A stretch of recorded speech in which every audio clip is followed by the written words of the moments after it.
Hello, Veritas family.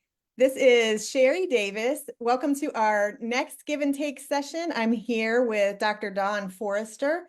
He is the founder of Veritas. He is our chancellor and a current instructor.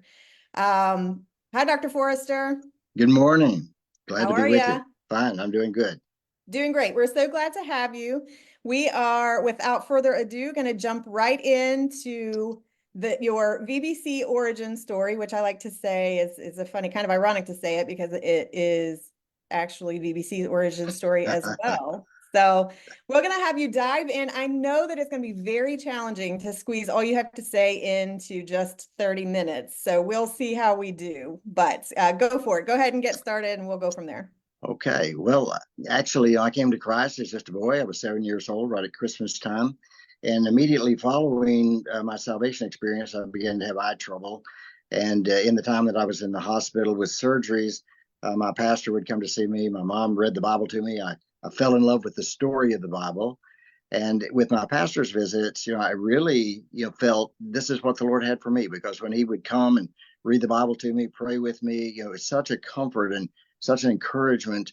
And I thought, this is what God wants me to do. I would not have put in exactly the terms of a call to preach at that time, but that's what it was. And not only to preach, but to pastor and to work with people in that way. And and so over those next years, uh, through a process of time, I did lose sight in both eyes. And I began to have to take my call to preach seriously and begin to think about that, prepare for it. I had a really excellent pastor when I was in junior high and high school who gave me a lot of good advice and kind of shaped my thinking, shaped my goals. I had good input from missionaries and other Christian workers. Mostly advice at the time I didn't fully appreciate and did not intend to take, but Yeah. over time, that's what I did.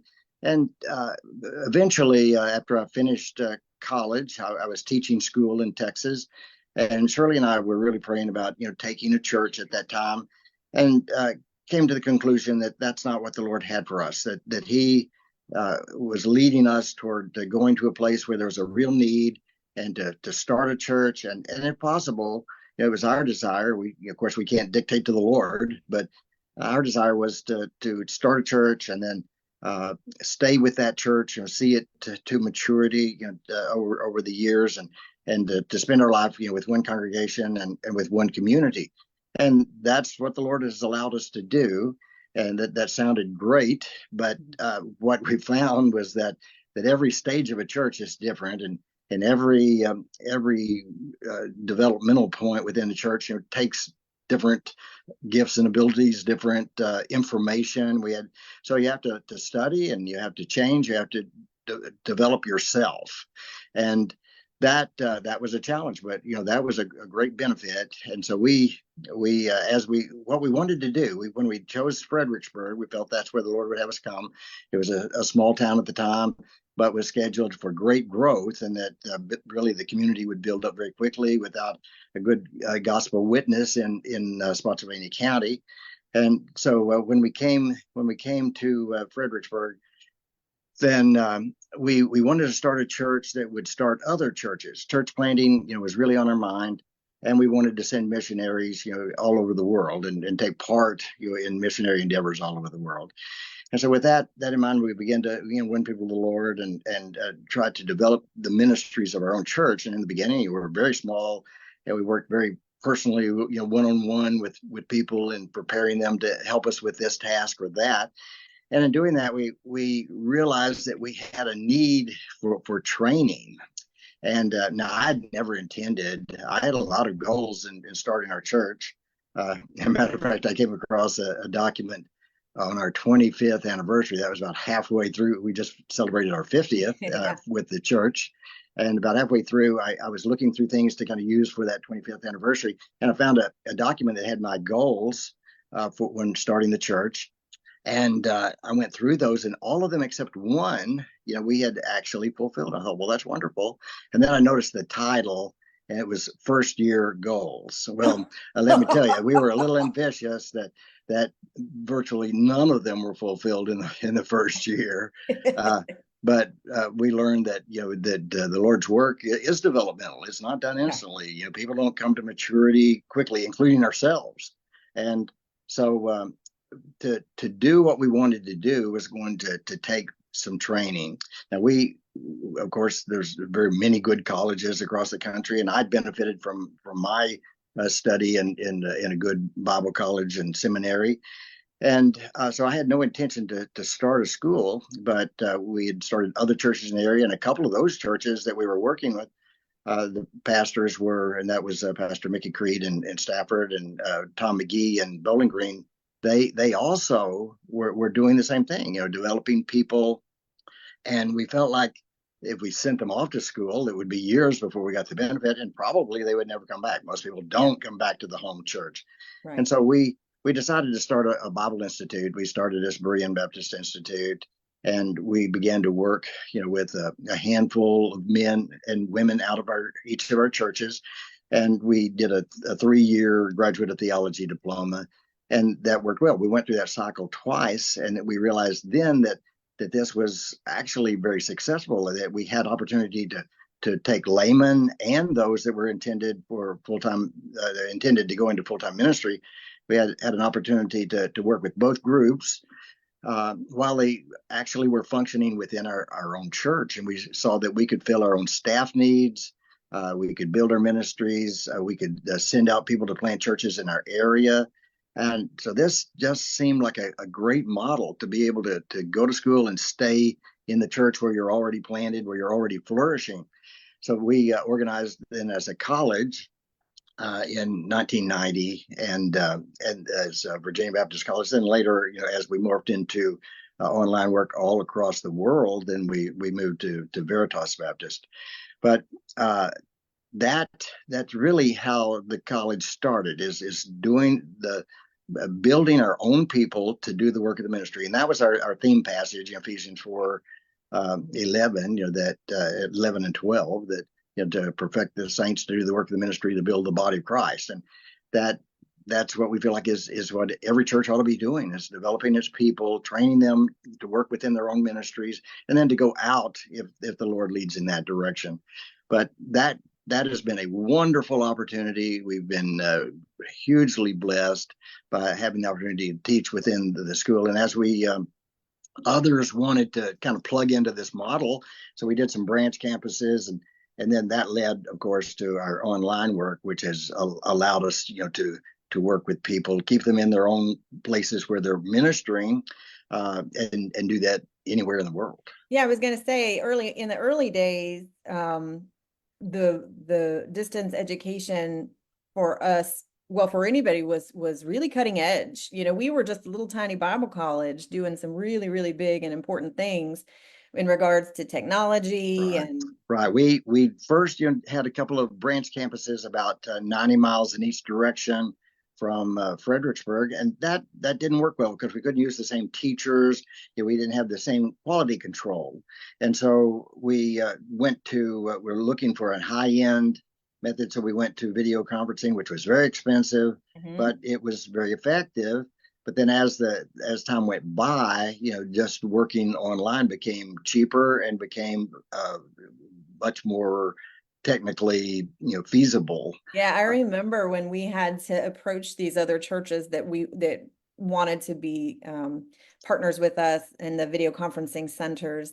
And I remember the very first initial conversation with them is, the T1 line is going to cost you what back in the day was like $10,000, which is a crazy amount of money. Right. And the churches are like, well, why would we have to pay for it? And we're saying what you already mentioned, the fact that you get to keep your people, they will continue to be instrumental in your church. The resources that they bring to your church, you still get to keep them. So the idea of distance education is actually your local church. Then they began to, be more on board, and that made sense Right. for them. And it does make sense because, but today, because of, actually to be online is virtually free, Yes. for the student and for the church. Then but it put us ahead of the game because That's right. as people moved to the online, we were already in that. We were That's already right. developing our methodology and found what worked, what didn't work. Yep. We were studying, and then as the larger universities began to test it, then we began to watch their struggles and their solutions.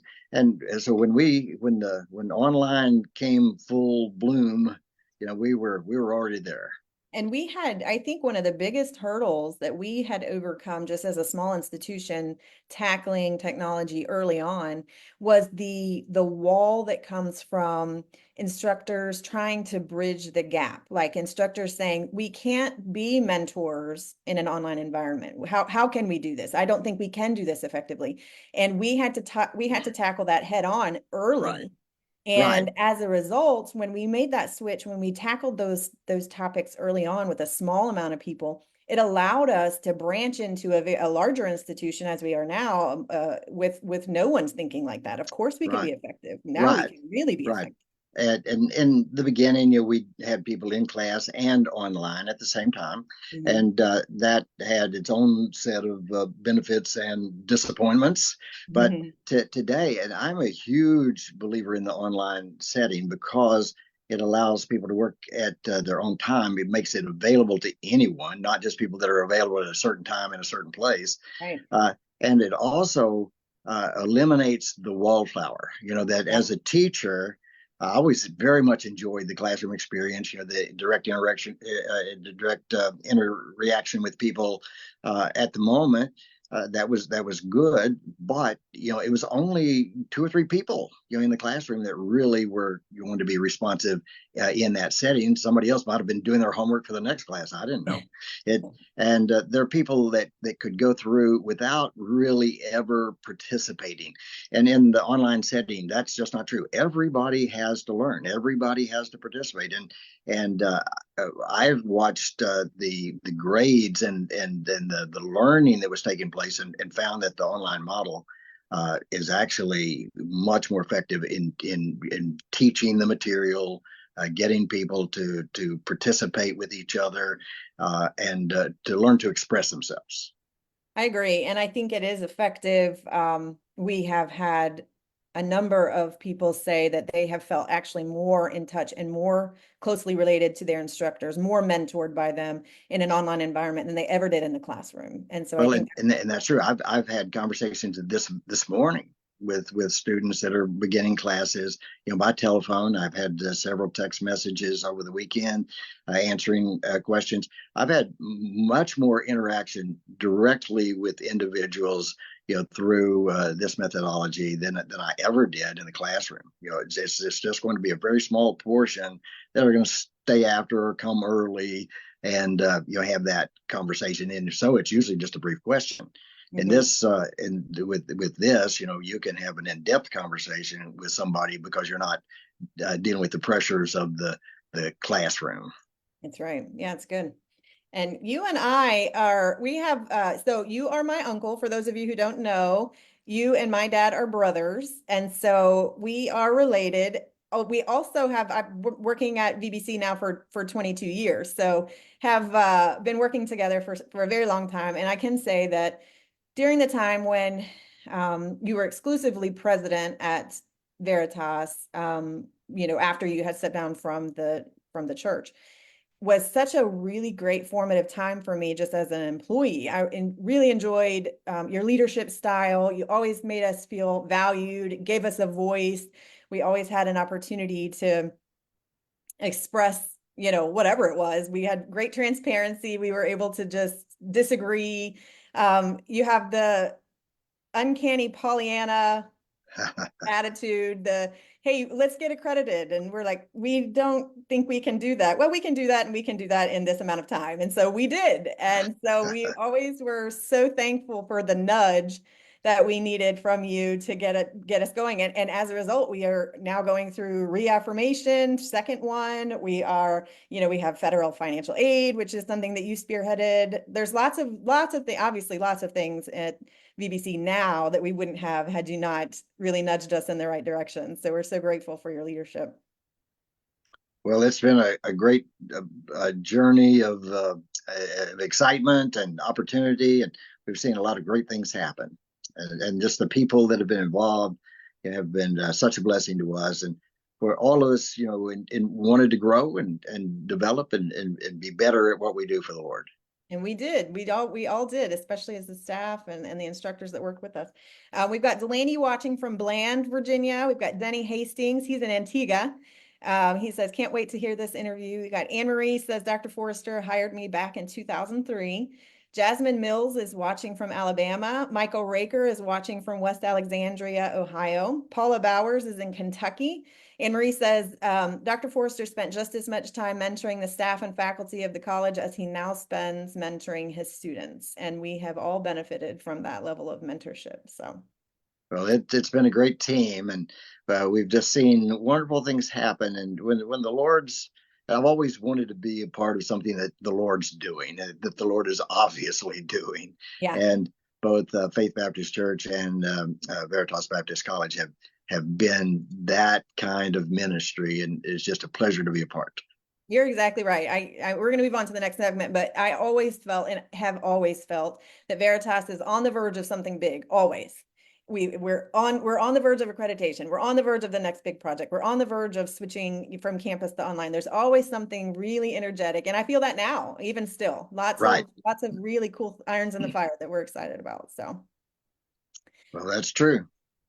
let's go on. So I usually have the guests present a piece of advice or a tip or a resource. So let's pop into that segment. Let's have you tell what'd you bring for the students today?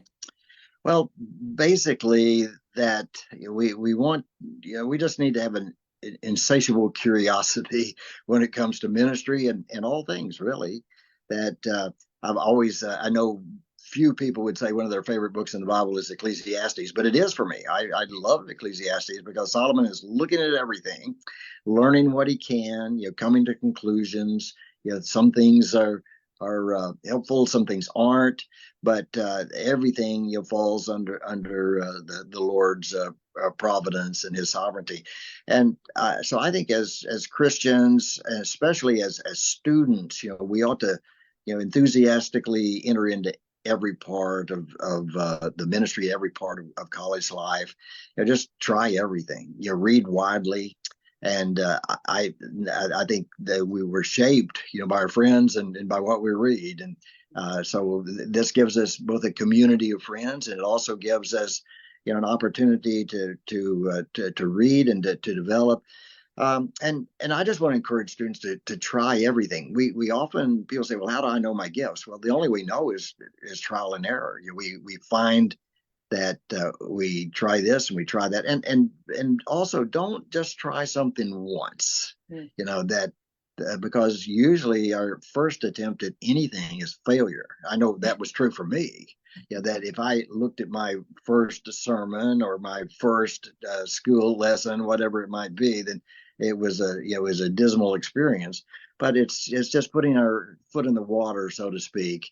But try our different opportunities. And one thing that for me has been a part of my life and still is today.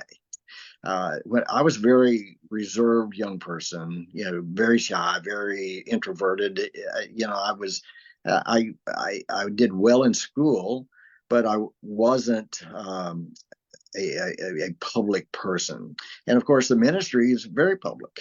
Mm-hmm. And so I basically had to be willing to step out and, kind of extend my limits to do anything. But that's not what I wanted to do. I was not the guy that was always, raising their hand, wanting to answer the question. I was never the guy that was volunteering to make the speech or the presentation.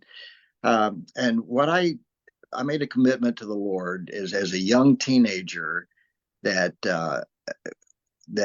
whatever I was asked to do in ministry, that I would do if it were within my ability to do that. And that really shaped a lot of things that I really never would have done, but someone else, saw the need or asked me to help in this or help in that, or to speak in this situation or that.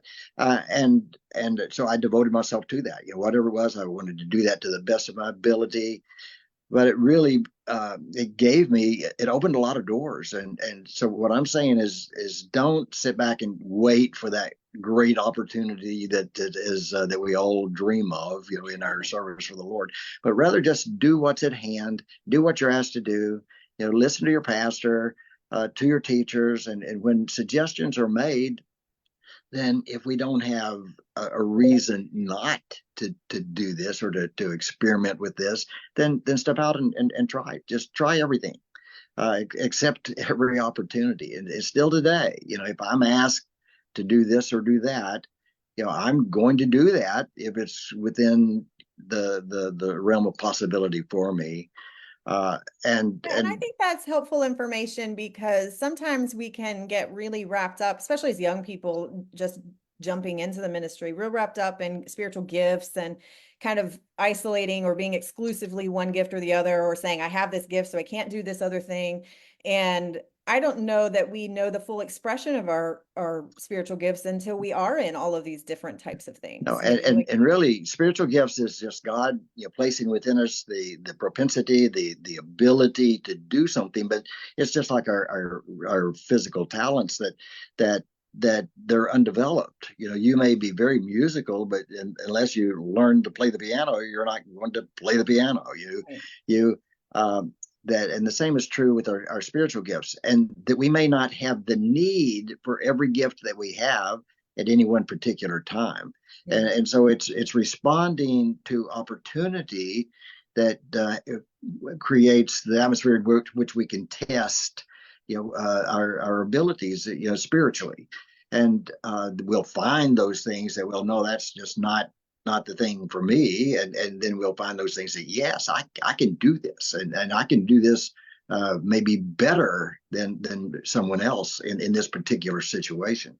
So I think, being willing to step out and take the assignments that you get in classes and benefit from them. Don't just push your way through, but try to develop everything to the best of your ability, whether it's What a I really written. liked about, I took a number of your graduate courses in the counseling program. So this is a shout out for our counseling program for anybody who's on the fence to jump in. It's a really great program. I can't remember, I think the leadership class and maybe one other is marriage and the family. And what I really liked about your projects, but they were very practical in nature. It was, whatever ministry you're in, adapt this project so that you can implement it. And I just used one of those projects the other day with our team meeting last week or something. So I do appreciate the integration and Well, the forethought to use it. and I learned, when I was preparing, I'd had people. I always said that I felt led to pastor, but because I didn't drive, I didn't do I couldn't do the errands issues and so forth that the pastors do. Then I had lots of advice. Well, maybe you ought to teach school, maybe you ought to be a college professor, maybe you ought to be an evangelist, and I actually did all those things and still do. Uh, and they were useful, but my real burden, my heart is in pastoring and developing people. But I learned in education that one of the basic principles: if there is no change, there has been no learning. And so that kind of is at behind how I prepare classes, because I want, when you finish a class, that something has moved forward. You haven't just read a textbook and listened to lectures, but something within your own life and ministry has actually progressed. That there has been a development, a maturity, a new something that maybe we always intended to do, and this gives us the opportunity, or maybe something we've never thought about, Sure. that we now find as a new avenue of service and ministry. Yeah, that's good. We've got Christian Williamson on, says, checking in from Cincy, Ohio. Had Dr. Forrester for a class during my master's. Great interactions and encouragement to pursue publishing. Appreciate you, Doc, he says. Well, amen. I appreciate that. We are going to launch into our last segment, which is what I like to call our schmores, which is the Mount Rushmore of any given topic. So the top four. Our category today is best bucket list places to visit. Now, you and I share a love for travel. And I think my love of travel probably came from you. I remember I took a number of missions and trips when I was young, probably 12, 13, something like that. And you had taken us up through, we went to Nova Scotia, so we went all up through the New England. We took a number of trips out west. We visited the Indian reservations out in Wyoming, and a lot of the west area we covered on those trips. So I think some of my love of travel came from those when I realized maybe 6 or 7 years ago that I had actually traveled to a number of the states, and I started to make it a goal to reach all 50 states. I have only 6 left, I think, as a result. And that all started mostly from some of these mission trips that we went on because we captured a bunch of them on the way up. So I felt like this was a good topic for us to cover. So bucket list places for you, it's probably going to be just retelling the group who are watching which places we should go that you have most likely already been to. Well, the world is a big place, and so you never get everywhere. Although when we come to the millennium, I plan to get to all the places I never got to during this lifetime. But I always have had an interest in. I'm a great enthusiast when it comes to history. And of course, history involves, nations and the world and our own country and its development. And I had a fifth grade teacher when I was young that had just completed all of the states. As a matter of fact, her life ambition had been to travel to all the states within the Union, and she had just completed that. That was 1959, and she had finished the 48 states. But 1959 was the year that the United States added first Alaska and then Hawaii, to the Union. So all of a sudden, her life's goal became now a very difficult task because she had finished the 48 contiguous states, but she now had Hawaii and Alaska, which were That's too very bad. distant places, expensive places. Very few people would have visited those in that time period. Right. But it gave me the aspiration of going to all the states. Now I never only one trip was ever intended just to visit another state. I got to the 49 simply through ministry, just through life's experiences, and that when we're actively involved in a lot of different things, then we have those opportunities. And so we not only got to visit those places, but we got to serve the Lord in those places. But in the long run, I had Oregon. I just never seemed to get there. I was all around it, never got there. Had uh, and so we took a trip to Northern California, to the Redwoods, and then up to the Columbia River Gorge, which we hugely enjoyed. But over the next few years, I was in Oregon 5 times, 5 times again, but 3 of them specifically for ministry. So I Yeah. should have just waited, I Just suppose. wait it out. You'll get Yeah, there eventually. but and then the same with, once you are accumulating those, I wanted to get to all the continents, and that with and we've had the opportunity to visit and to serve, in 45 different countries. And so we've had a lot of opportunity to do things that just were never on the horizon for us, when we began our ministry. Right. And Oh, that's fun. That's fun to hear. yeah, I know you guys have a lot of experiences to share. If anybody wants to hear, I'm sure he would love to tell you about any of them. So, I'm gonna let the guest go first. You get to pick the first place that you like to put on your bucket list places to visit. well, for the future, the Yeah. Or yeah, there are several, and one I've always wanted to visit, Iguazu. It's the one of the largest waterfalls in the world. It's on the border of Brazil and Argentina. It's an interesting part of the world, and part of the world I've never been, and how do you say it? it's Iguazu. Ig was Iguazu. I have It's never a even heard of it. yeah. I'm gonna have to It's look Yeah, up how you'll to have to look it spell up. it. It's an amazing place, and I actually, through reading, it came up over and over again because it's not something that as Americans we think much about, but it's a highly visited place, Hmm. and it's in the center of a lot of plots, especially action novels and so forth. There, because it's just this enormous waterfall. in South America. It's right on the border. It's on the border of Brazil and Argentina, but it's nestled right in between. I mean, right next to it is Uruguay and Paraguay on either side of that. So it's four major South American countries, right there together. But that's one I would love to do sometime. Okay, Also, so I'm going to do my first one and then I'll come back to you, okay? okay, sure. All right, so my first one is going to be, I would say more generic, but it is Greece, and it's easier to spell than Iguazu, I think. I'll have to look it up anyway to find out. Yeah. So my first, I have always wanted to do, I've always wanted to go to Greece. I did a report on my international studies for my grad work, and that was the country that I did it on. And it is just always, I've always had an affinity for it, and I would love to get there. No, you would very much enjoy that. Pastor Creed and his wife and Shirley and I went in 2019. We took a study tour. We went to Istanbul, the old Constantinople, a lot of church history there, and then down the western coast of Asia Minor for the seven churches of Revelation, and then a cruise through the Greek islands, including Patmos and some of those beautiful islands, and then to Greece with Athens and Corinth and so forth, and then finishing up in Rome. So that is definitely, a just if you've got to do it if you possibly can. I'm gonna definitely Yeah, try. Okay, so what's number 2 on your list? well, I would now this one is less practical, but that I would love to go to Antarctica simply to finish up the seven continents, and also because it's a fascinating place.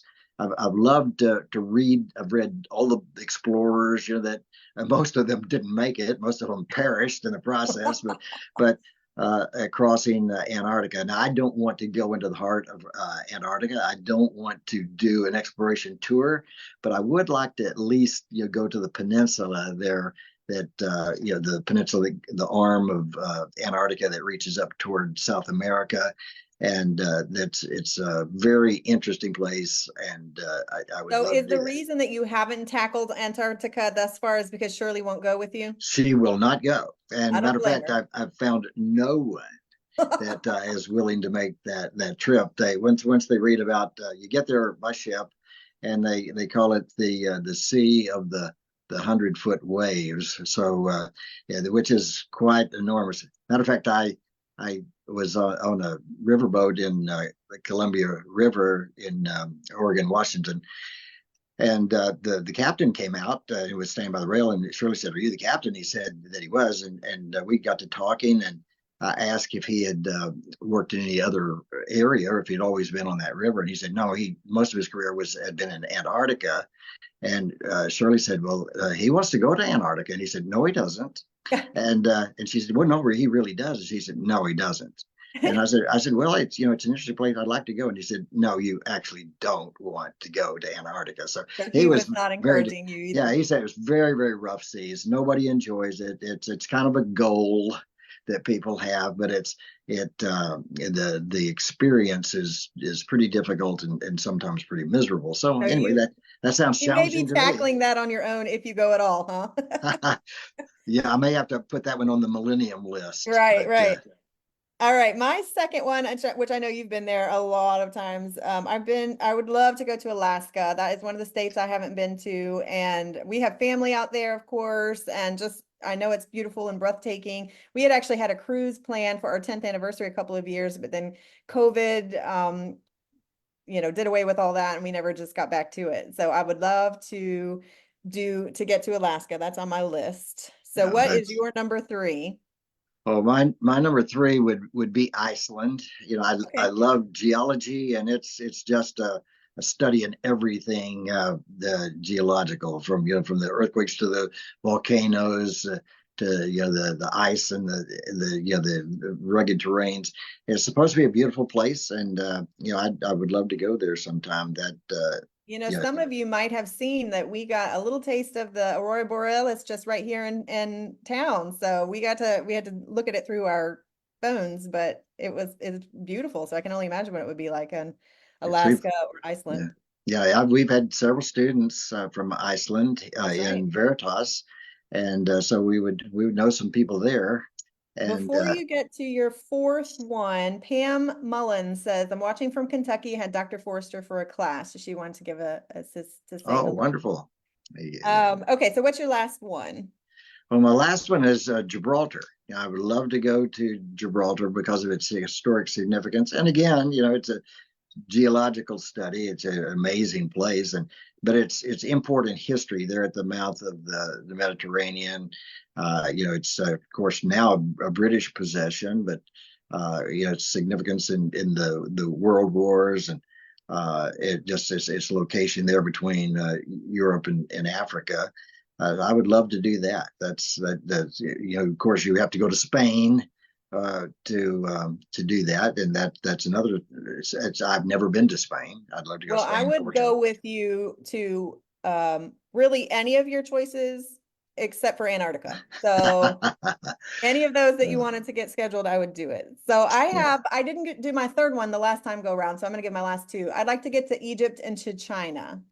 For all the obvious reasons. Just my kids are in fifth, Julie's in fifth grade, so she's learning history and she's learning about the Great Wall and she's learning about the pyramids and things. And so it's fun to kind of see that through their eyes. And they're yeah, saying, "Can we go one day?" And I was like, yeah. "Absolutely." Now, Well, do they that's have anything that's planned? I don't know. yeah, it's definitely a place to go. And I've never been to China, but Okay. I have been to Egypt, and from boyhood studies. I had a sixth grade teacher that went in grade. He had taken a class in Egyptology, and so he had a lot to say about the pyramids. I always wanted to do that, and we had the opportunity a few years ago to do a trip to Egypt and then to Jordan and on to Israel, and so you kind of got to do a lot of the things that we always wanted to do in that one trip. The Great Pyramid, and then Petra in Jordan, and of course the Temple Mount in Israel, the Mount Nebo in Jordan. Yeah, that's again, something you really need to do. Well, I will put all of your things on my bucket list as well, since I haven't been to any of those and they sound wonderful. So we're going to wrap it up today. Thank you so much for being a guest, and thanks so much for sharing your heart. And we have just appreciated your leadership over these many years. And Veritas is just an expression of what you started years and years ago with Pastor Creed and Pastor McGee, and we're so grateful. So Well, thank you for the opportunity. yes, thanks so much. All right, you guys have a great afternoon, and be sure to message us if you have any questions or you want any follow-ups from Dr. Forrester's travels. Bye, guys.